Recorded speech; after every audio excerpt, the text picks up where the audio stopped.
나와 예배 드릴 수 있도록 우리의 모든 삶을 인도해 주셔서 참 감사합니다.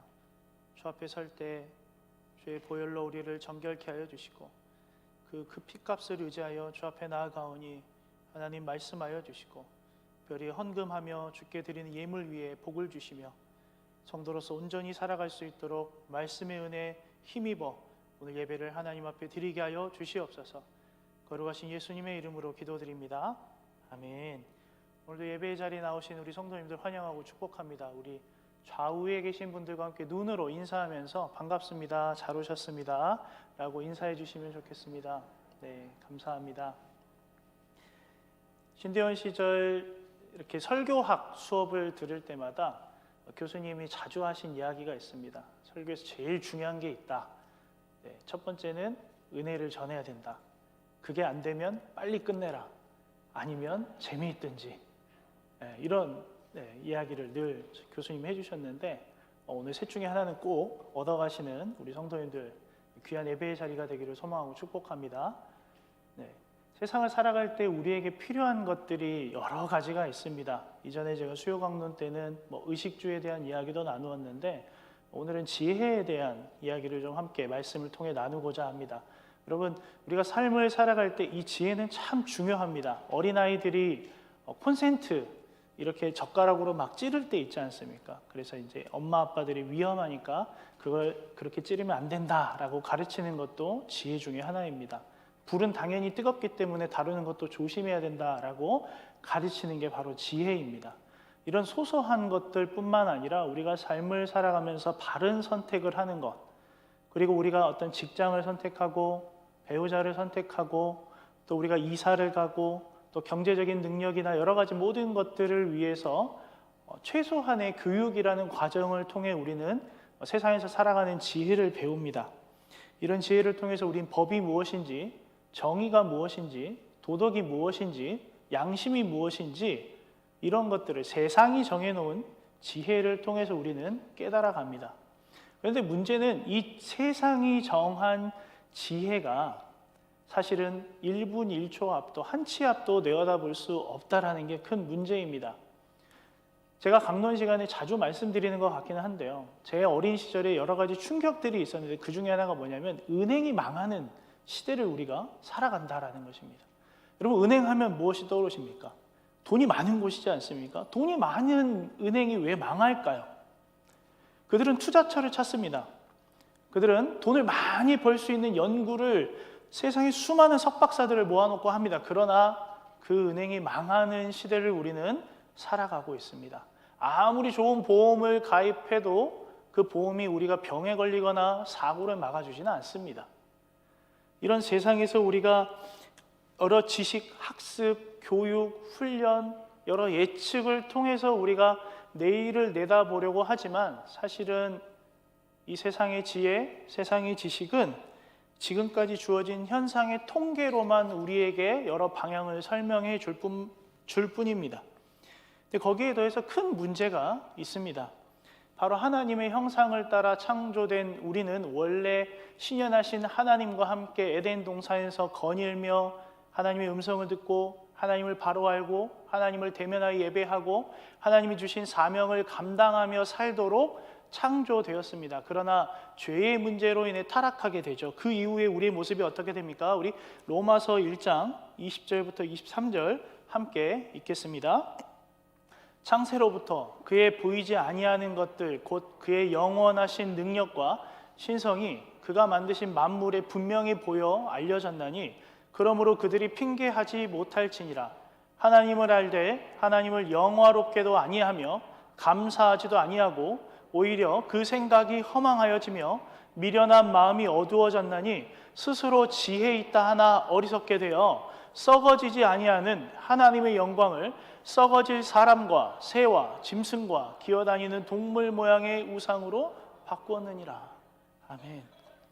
로마서의 말씀처럼 죄의 문제로 인해서 이런 문제들이 우리의 삶에 찾아옵니다.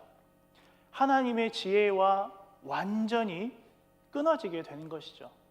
그런 우리를 불쌍히 여기신 하나님께서는 점진적인 구원을 예수 그리스도 통해 완성하시고 예수 그리스도로 말미암아 우리는 어떻게 됩니까?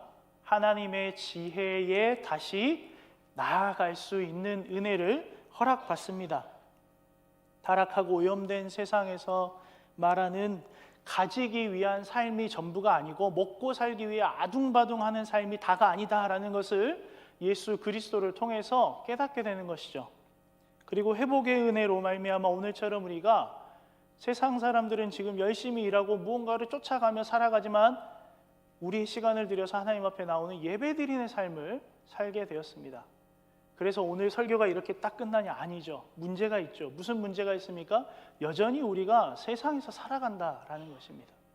여전히 우리 안에 남아있는 죄성이 우리를 계속해서 끌고 가려고 하고, 여전히 세상은 우리를 혼란스럽게 하고, 여전히 세상은 우리를 유혹하며 우리를 곤란하게 하고, 세상의 지혜와 하나님의 지혜 사이에서 어떤 선택을 해야 되는 것이 바른 것인지 알매도 불구하고 고민하게 만듭니다. 그런 세상을 살아가는 우리에게 오늘 말씀을 통해서 하나님의 지혜와 세상의 지혜를 비교하고 우리가 더 소유해야 될 하나님의 지혜를 굳건하게 세우시고 얻으시는 저와 여러분 되시기를 소망합니다. 오늘 본문에 기록된 고린도 교회의 문제는 우리가 익히 들어 잘 알고 있습니다. 고린도 교회는 첫 번째 정치적인 문제가 있었습니다. 지금 우리가 말하는 정치의 문제가 아니라 교회 안에 바울파, 베드로파, 예수님파, 유대인, 헬라인으로 나뉘어서 서로 당을 짓고 분쟁을 하는 상황에 있었습니다. 그리고 그들은 성적으로 도덕적으로 굉장히 문란한 사람들이었습니다. 그때 당시 너 고린도 교회 사람이냐? 너 고린도 사람이냐? 고린도 사람이냐라고 하면 일반적인 동사로 너 문란한 사람이구나 라는 뜻이 담겨 있었습니다. 굉장한 수치이고 욕이었죠. 거기에 대해서 그들은 성도 간에 소송을 하고요, 영적인 문제와 은사의 문제와 성만찬을 마음대로 그들 소유대로 사용하면서 남용하는 복잡한 문제들이 있었습니다. 이런 문제들에 대해서 바울 사도는 고린도전서 후서의 여러 이 기록된 서신을 통하여서 계속해서 강조하는 것이 무엇이냐면 예수 그리스도의 십자가의 죽음과 부활을 이야기합니다. 재판을 이렇게 해라, 소송을 이렇게 해라, 은사는 이렇게 해라가 아니라 그 많은 문제 앞에 바울은 계속해서 예수 그리스도의 십자가의 죽음과 부활만을 이야기합니다. 그 뜻은 무엇이냐면 복음을 통해서만 우리가 올바르게 생각할 수 있고 예수 그리스도를 통한 사고만이 우리가 세상을 바르게 바라볼 수 있으며 모든 문제를 정확하게 분별하고 또 바르게 선택할 수 있다는 것을 의미합니다. 하나님의 지혜와 세상의 지혜 사이에는 중간지대가 없이 우리가 예수 그리스도를 통해 주어진 이 지혜를 선택하는 것, 복음을 통해서 주어진 이 지혜를 선택하는 것만이 성도로서 온전히 살아가고 교회가 그 역할을 감당하는 데 있어서 기준이 된다라는 것을 바울 사도는 계속해서 선포하는 것입니다. 우리 계속해서 고린도전서 1장 18절 19절 한 목소리로 함께 읽겠습니다. 십자가의 도가 멸망하는 자들에게는 미련한 것이요 구원을 받는 우리에게는 하나님의 능력이라. 기록된 바 내가 지혜 있는 자들의 지혜를 멸하고 총명한 자들의 총명을 폐하리라 하였으니. 아멘. 십자가의 도가 멸망하는 자들에게는 무엇이라고요? 미련한 것. 구원을 받은 우리에게는 무엇이라고요? 하나님의 능력. 바울 사도는 나중에 대구로 돌아가시면서 한번 고린도전서 1장 18절부터 2장 16절까지 천천히 읽어보십시오. 계속 비교하고 있습니다. 하나님의 능력과 세상의 능력, 하나님의 지혜와 세상의 지혜를 계속 비교합니다. 그런데 특징이 있습니다. 무엇이냐면 21절부터 25절까지 살펴보겠지만 십자가에 대한 이야기를 하는데 당시의 십자가는 굉장히 큰 수치이며 혐오 그 자체이고 큰 죄를 지은 죄인만 당하는 형벌이었습니다. 근데 그곳에서 누가 죽으시죠? 독생자 예수 그리스도. 그분이 죽으십니다. 근데 그분이 계속해서 선포하신 것은 무엇이죠? 나는 왕이다. 나는 구원자이다. 나는 메시아이다. 그런데 십자가, 가장 수치스러운 십자가에서 무능력하게 죽으신 거예요. 근데 그거를 역설적으로 바울은 계속 선포합니다. 고린도 교회 성도들과 그때 당시에 성도들은 이해를 하기 어렵습니다. 무능력해 보이고 수치스럽고 혐오 그 자체인 십자가에서 죽으신 예수 그리스도가 우리가 처한 상황과 문제에 무슨 답이 되느냐? 21절과 25절을 쭉 살펴보시면 제가 읽어드리겠습니다. 하나님의 지혜에 있어서는 이 세상이 자기 지혜로 하나님을 알지 못하므로. 로마서 아까 1장 20절과 21절과 같은 문맥의 내용입니다. 근데 여기에서 바울이 하나님의 능력과 세상의 능력을 비교합니다. 전도에 미련한 것, 유대인에게는 꺼리는 것, 이방인에게는 미련한 것, 하나님의 어리석음, 하나님의 약하심이 바로 십자가의 도 예수 그리스도를 상징하는 것이고, 유대인은 표적을 구하고 헬라인은 지혜를 찾는 것들은 세상의 지혜를 뜻합니다. 하나님은 바울 사도를 통해서 자신의 약함과 자신의 연약함과 자신의 부족함이다라고 십자가를 선포하는데, 왜 이렇게 선포하시냐면 세상 보기에 미련한 것이 진리이기 때문입니다. 우리가 원래는 타락하기 전에는 저것이 진리이고 온전한 것이며 바른 것이다라는 것을 알고 있었는데, 뒤집어진 이 세상에서는 하나님의 그 약하심처럼 나타나는 모습이 정말 약함으로 보이는 것입니다. 그래서 우리가 복음의 안경을 쓰고 복음의 능력으로 온전히 바라보지 않으면 계속해서 십자가 예수 그리스도의 죽음과 부활은 무능력이며 아무 소망이 없는 것입니다. 계속해서 세상의 지혜가 가진 모습을 살펴보면, 첫 번째, 세상의 지혜와 하나님의 지혜는 계속해서 충돌합니다. 이사야 55장 8절 우리가 함께 한 목소리로 읽겠습니다. 이는 내 생각이 너희의 생각과 다르며 내 길은 너희의 길과 다름이니라. 여호와의 말씀이니라. 하나님의 생각과 우리의 생각은 다릅니다. 계속 충돌합니다. 어떻게 보면 하나님의 그 지혜는 뒤에 다루겠지만 인간에게는 충격과 공포 그 자체입니다. 왜냐하면 우리의 길과 너무 다르기 때문입니다. 제가 개를 정말 좋아하는데요, 이제 저희 부모님 위해서 큰 진돗개를 한 3마리 키웠습니다. 한 달에 한 번씩 제가 가가지고 씻기고 먹이고 입히고 간식, 온갖 좋은 간식 다 사다 주고 하는데, 산책을 끌고 가면 이 3마리가, 죄송합니다, 개판입니다. 개판입니다. 애는 일로 가고 쟤는 절로 가고 애는 뒤로 가고. 여러분, 그렇습니다. 하다못해 이 작은 미물도 자기 마음대로 가는데 우리는 어떻겠습니까? 하나님의 형상을 따라 창조되었는데 파괴된 나머지 하나님의 생각과 너무 다른 거예요. 흔적은 남아있어요. 근데 계속해서 세상의 지혜를 쫓아가고 하나님과 다른 길을 가고 충돌합니다. 두 번째, 세상의 지혜는 이 시대에 속해 있습니다. 이 시대에 속해 있습니다. 뒤도 없고 앞도 없습니다. 하나님은 전에도 계시고 지금도 계시고 앞으로도 계시고 모든 시작과 끝이시지만 세상의 지혜는 지금뿐입니다. 한마디로 뭐냐면 이전에 계시고 지금 계시고 앞으로 계신 하나님을 부정하는 것입니다. 우리 야고보서 3장 14절부터 18절 말씀을 함께 한 목소리로 읽어보겠습니다. 그러나 너희 마음속에 독한 시기와 다툼이 있으면 자랑하지 말라. 진리를 거슬러 거짓하지 말라. 이러한 지혜는 위로부터 내려온 것이 아니요 땅 위의 것이요 정욕의 것이요 귀신의 것이니 시기와 다툼이 있는 곳에는 혼란과 모든 악한 일이 있음이라. 오직 위로부터 난 지혜는 첫째 성결하고 다음에 화평하고 관용하고 양순하며 긍휼과 선한 열매가 가득하고 편견과 거짓이 없나니. 잠깐 말씀을 보시면 이 지혜가 어디에서부터 온다고 나와 있죠? 위로부터 옵니다. 여러분, 우리가 사는 이 세상에서는 절대 인간의 지혜로는 하나님께 나아갈 수 없습니다. 위로 갈 수 없습니다. 그런데 위로 가는 행위가 성경에 많이 나옵니다. 대표적인 게 바벨탑입니다. 사람들은 올라가고 싶어 합니다. 그렇다고 고층 아파트에 사시는 분들을 제가 뭐라고 하는 게 아닙니다. 사람들의 본능은 자꾸 하늘에 닿고 싶어 합니다. 그런데 사람의 의무는 절대 되지 않죠.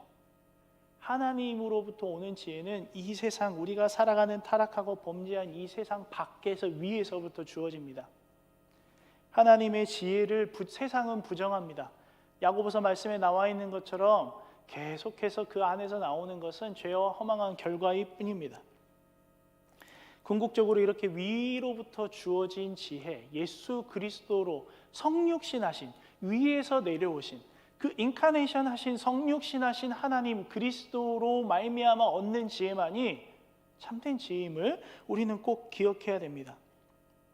세 번째, 로마서 1장 21절 22절 말씀을 함께 읽어보며 세상의 지혜가 어떤 지혜인지 보겠습니다. 함께 읽겠습니다. 하나님을 알되 하나님을 영화롭게도 아니하며 감사하지도 아니하고 오히려 그 생각이 허망하여지며 미련한 마음이 어두워졌나니 스스로 지혜 있다 하나 어리석게 되어. 세상의 지혜는 질투, 이기적인 야망, 나 중심, 생명을 생명으로 대하는 게 아니라 나의 이득을 취하기 위한 존재로 대하면서 갈취하기도 합니다. 여러분, 그렇다고 해서 세상의 학문이나 어떤 기술이나 이런 것들을 다 무시하고 나쁘다라고 말씀드리는 게 아닙니다. 그 안에 담겨있는 본질적인 것을 다루는 것입니다.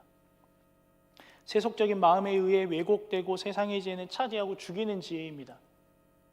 계속해서 이런 허망한 지혜, 이렇게 세상의 지혜는 이 시대에서 오고 우상숭배적이고 무능하고 맹목적인 멸망의 지혜입니다. 그 어떤 지혜로도 구원에 이룰 수 없습니다. 그렇다면 우리가 소유해야 될 하나님의 지혜는 어떤 지혜일까요? 아주 대조됩니다. 우리 고린도전서 2장 6절로 7절 말씀을 한 목소리로 함께 읽어보겠습니다. 그러나 우리가 온전한 자들 중에서는 지혜를 말하노니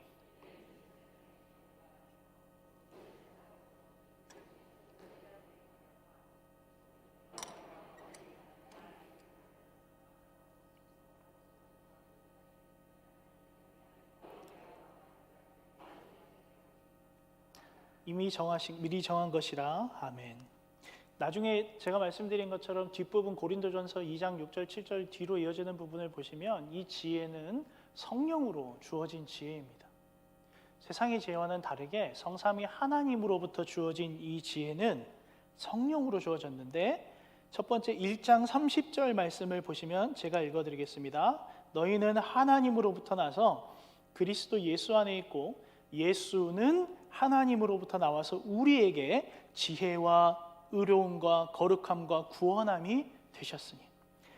예수 그리스도로 우리에게 주어진 이 지혜, 여러분, 예수님은 인격적이십니다. 사랑하시고요, 실제로 역사에 존재하셨던 분이십니다. 하나님의 지혜는 정말 인격적이십니다.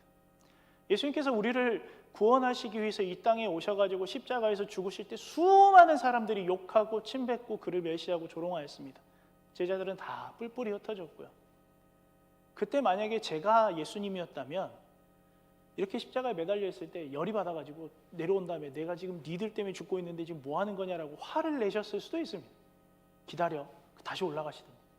그러지 않으셨죠. 끝까지 그분은 인격적이셨습니다.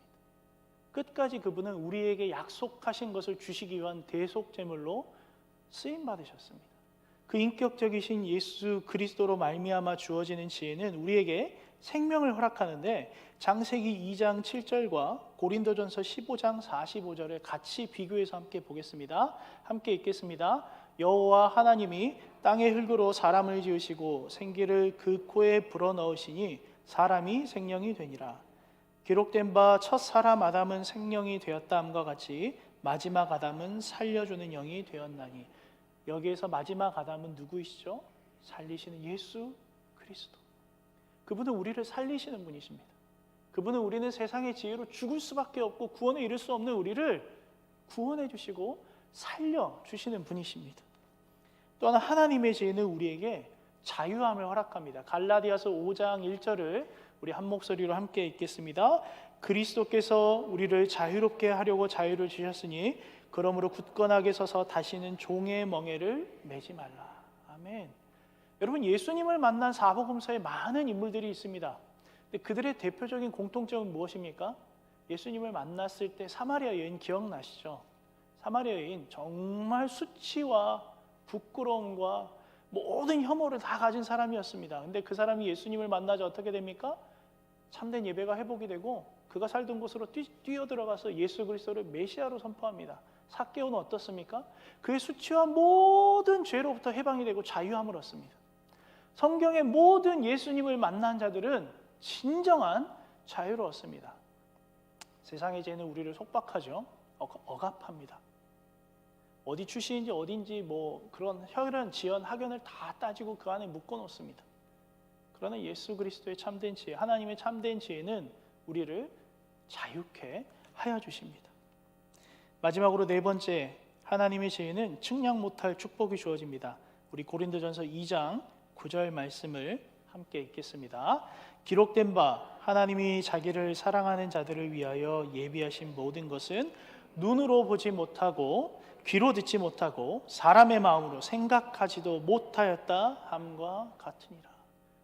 여러분, 이 복은 세속적인 세상이 말하는 복도 포함이 되어 있지만 그 이상의 복입니다. 하나님은 우리를 이 세상에 창조하실 때 겨우 먹고 살려고 아둥바둥하는 존재로 창조하지 않으셨어요.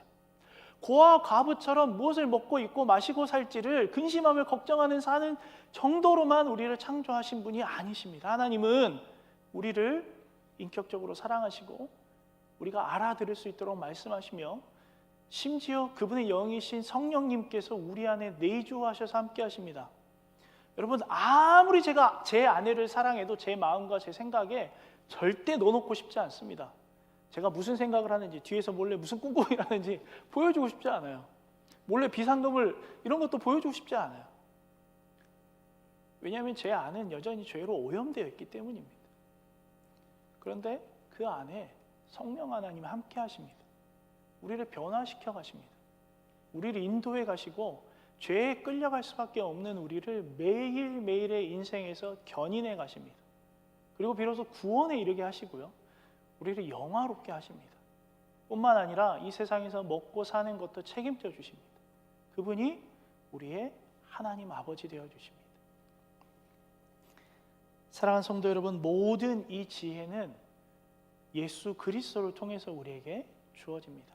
타락하고 오염된 세상 밖에서 죄 없으신 그분이 실제로 위로부터 내려오셔서 어떻게 우리가 살아야 되는지, 우리가 어떤 능력을 발휘해야 되는지, 어떤 기준으로 살아야 되는지 온전히 그 모든 모습을 십자가에서 죽고 부활하시기까지 다 보여주시고, 심지어 우리와 함께 하시는 성령 하나님으로 지금도 우리와 함께 하십니다. 그래서 우리가 소유해야 될 지혜는 바로 예수 그리스도 그분 그 자체이십니다.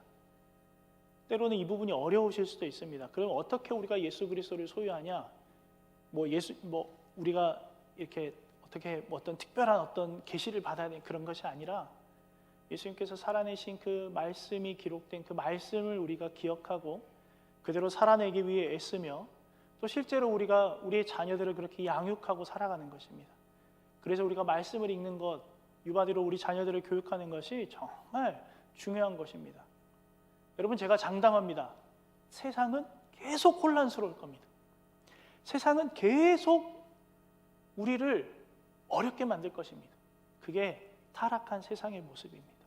그 안에서 우리가 좌로나 우로나 치우치지 않은 유일한 방법은 돈을 많이 벌거나 우리 육신이 건강하거나 우리가 어떤 권력이 있는 것, 이게 다가 아니라 예수 그리스도로 말미암아 주어지는 정말 우리를 자유케 하고 우리를 구원하게 하고 우리를 생명을 허락하는 그 지혜를 소유할 때 비로소 이 혼탁하고 혼란한 세상이 바로 볼 수 있으며 그 안에서 우리가 온전히 세워질 수 있음을 믿으시기를 바랍니다.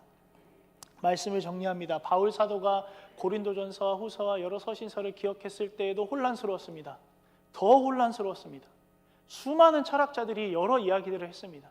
수많은 생각들이 교회 안에 들어왔고, 사도들은 죽어가고 순교하는 자들은 늘어나고 정말 어려운 시대였습니다. 그럼에도 불구하고 예수 그리스도의 십자가의 그 은혜의 복음으로 선포된 그 지혜 그 자체가 지금까지 우리에게 전해져 교회를 세워왔습니다. 사랑하는 성도 여러분, 주식을 어디에 투자하는 게 좋을지, 집을 어디에 사야 될지, 지금 저희 집이 재개발을 한다고 해가지고 전세임에도 불구하고 집값이 엄청나게 오르고 있어서 저도 앞길이 막막합니다.